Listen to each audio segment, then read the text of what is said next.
For Ezio, since he's not an assassin at the beginning, I wanted to create this sense of even more brutality, even more viscerality into it, which is like you feel more the blade, you feel more that it's tough to assassinate someone. Real violence is brutal. You can't kill someone by just slashing at them with a sword.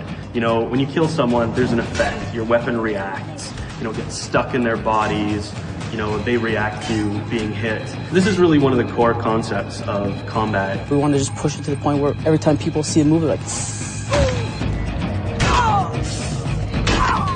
Or you want to show your friends. So you bring them over and you say, look at this when you do it, and they're all like, oh my God. That's what we wanted to bring.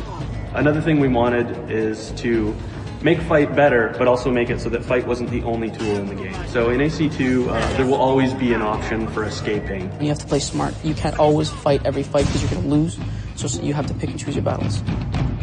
So there's going to be 3 guards archetypes in the game. The first one being the Brute. The Brute is going to be a huge challenge in terms of fighting. It's going to be strong. They are not very smart. They're your typical kind of big oafs. And they're very susceptible to sort of social gameplay. So you can blend, they'll never figure out that you're in a blend spot. Then we have the Seeker, the more paranoid type of guard, you know, the guy who's searching to see where Ezio is, and even like in Veil of Hate or in a group of people, you can say, oh, you're there. The third is the Agile, and the Agile is obviously against the free running. Not only is he good at catching you when you're free running, he can also do free running. The other thing that's really cool about the archetypes is that each one uses a special weapon. You can actually steal people's weapons now. By stealing the archetypes' weapons will unlock a whole new set of combat attacks. Okay, this is a type of guy, he has a spear, you know, spears are long, so I can grab it and take it from him and kill someone else. Whereas a Brute is heavily armored and you can pound on him all day long with your weapon and not really get anywhere. You've got to be clever to beat this kind.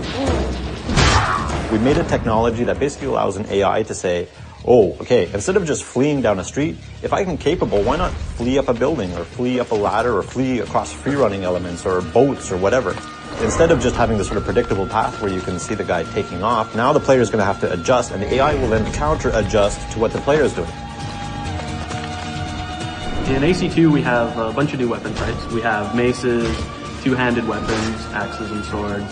Hammers, spears, halberds, different types of daggers, hidden blades, 2 hidden blades.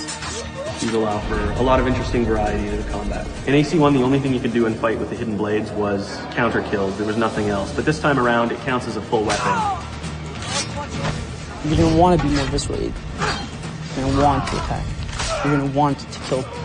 You're more of a badass.